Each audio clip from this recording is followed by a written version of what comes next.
Hello friends, good evening. আমরা ready হয়ে বেরিয়ে পড়েছি মেলায় যাওয়ার জন্য। পুনেতে আলন্দি নামে একটা জায়গা আছে, সেখানে মেলা হচ্ছে।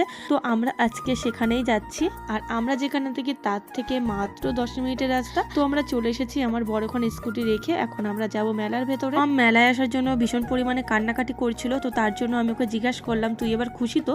তো মাথাটা নেড়ে বললো, হ্যাঁ আমি ভীষণ খুশি। আমাদের এখান থেকে হেঁটে অনেকটা যেতে হবে, কারণ এখান থেকে গাড়ি যাওয়া বন্ধ করে দিয়েছে। মেলার ভেতরে ঢুকতেই মাম্মাম বায়না ধরেছে ওকে খেলনা কিনে দিতে হবে। আমি বলেছি একটু পরে, মুখটা করেছে দেখো কিভাবে রেগে রয়েছে। এই মেলার মধ্যে এতটাই ভিড় যে কি বলবো, অনেক দূর দূর থেকে লোক আসে এই মেলাটা দেখতে। আর দেখো এতটাই ভিড় যে একদম গুনে গুনে পা ফেলতে হচ্ছে। এখনো অনেকটা যেতে হবে। আর এখানে দেখো সমস্ত বয়স্ক লোকরা মাথায় তুলসীর মন্দির নিয়ে নাচ করছে। আরো কি কি যেন সঙ্গে রয়েছে। আমাদের ওয়েস্ট বেঙ্গলে যেরকম উত্তর 24 পরগনায় ঠাকুরনগরের মেলা হয়, এই মেলাটা কিন্তু ঠিক সেই রকম। মন্দিরটা কিন্তু নদীর ওই পারে, ওই যে মাথাটা চূড়াটা দেখতে পাচ্ছ ওটাই হচ্ছে মন্দির। আর ওই পাশের যে ব্রিজটা একদম নদীর উপর থেকে গেছে, ওই মাথার থেকে পুরো এই পার পর্যন্ত কিন্তু প্রচুর পরিমাণে ভিড়। ঘন্টার পর ঘন্টা লোক দাঁড়িয়ে আছে শুধু ঠাকুরের দর্শন করার জন্য। গোপাল ঠাকুর ছিল, মামাম দেখে ছুটে চলে এসেছে গোপাল ঠাকুরের কাছে। এই ঠাকুরটাকে ছুঁয়ে নমস্কার করে নিল। তারপর এই যে মামামকে তিলক দিয়ে দিল। তারপর আমিও নিয়ে নিলাম। তিলক কাটার পর কিন্তু ভীষণ সুন্দর লাগে দেখে। আমি যখনই এই মন্দিরে আসি তখনই কিন্তু এই তিলকটা কাটি, আমার কিন্তু বেশ ভালো লাগে। তিলকটা কাটার পরে কত সুন্দর লাগছে দেখো, একদম পুরো মুখটাই পাল্টে গেল।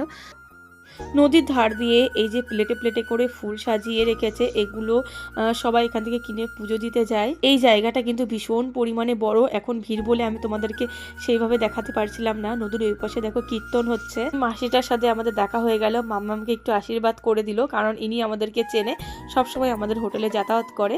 এখন ভেতরের রাস্তা দিয়ে মেলা ঘুরছিলাম, এখন চলে এসেছি মেন রাস্তাতে। তো এসে দেখছি দেখো এই মেয়েটা কি সুন্দর রঙ্গোলি দিচ্ছিল।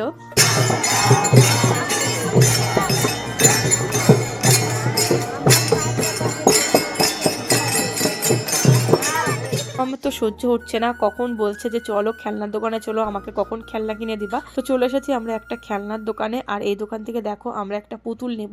পুতুলটা হচ্ছে চাবির রিং, কিন্তু দেখতে এতটাই সুন্দর ছিল যে নেওয়ার জন্য ভীষণ পরিমাণে কান্নাকাটি করছিল। আর আসলে আমারও খুব পছন্দ হয়েছে। আর মাম্মাম দেখো নেওয়ার পর কতটা খুশি। ওর জুতো, ওর পা ভাঁজ হচ্ছে, এটাইও আমাকে খুব আনন্দ সহকারে দেখাচ্ছে। বলছে এটাই আমি নেবো, আমার খুব ভালো লেগেছে। জুতোগুলো মাম্মাম দেখাচ্ছিল। আর এই যে দুটো ক্লে নিয়ে নিলাম, একটা আমাদের পাপানের জন্য আর একটা মামামের জন্য। তারপর এই যে মাম্মাম নিয়েছিল এই ঘরটা, কিন্তু আসলে এটা ঘর নয়, এটা হচ্ছে একটা ভান্ডার। আমরা বাড়িতে এসে বুঝতে পারলাম যে এটা ভান্ডার ছিল। তো তারপর হয়েছে মাম্মাম খেলনা পেয়েও ভীষণ খুশি।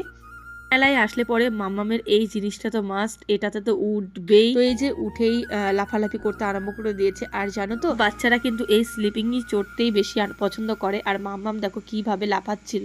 এখন মাম্মাম চোর ছিল, কিছুতেই নামতে চাচ্ছিল না, কারণ যেহেতু অনেকটা সন্ধ্যা লেগে গেছে, আমাদের বাড়িতেও যেতে হবে। কিন্তু মাম্মাম তো শুনছেই না, ওকে কিছুতেই বোঝাতে পারছি না। ও একবার উঠেছে আর কিছুতেই নামতেই চাইছে না।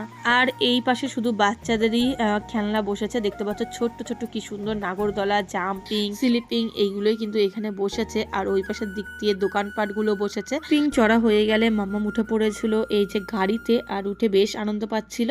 তো চলো বন্ধুরা, আজকের এই আমার ছোট্ট ব্লগটি কেমন লাগলো তোমরা কিন্তু অবশ্যই জানিও। টাটা।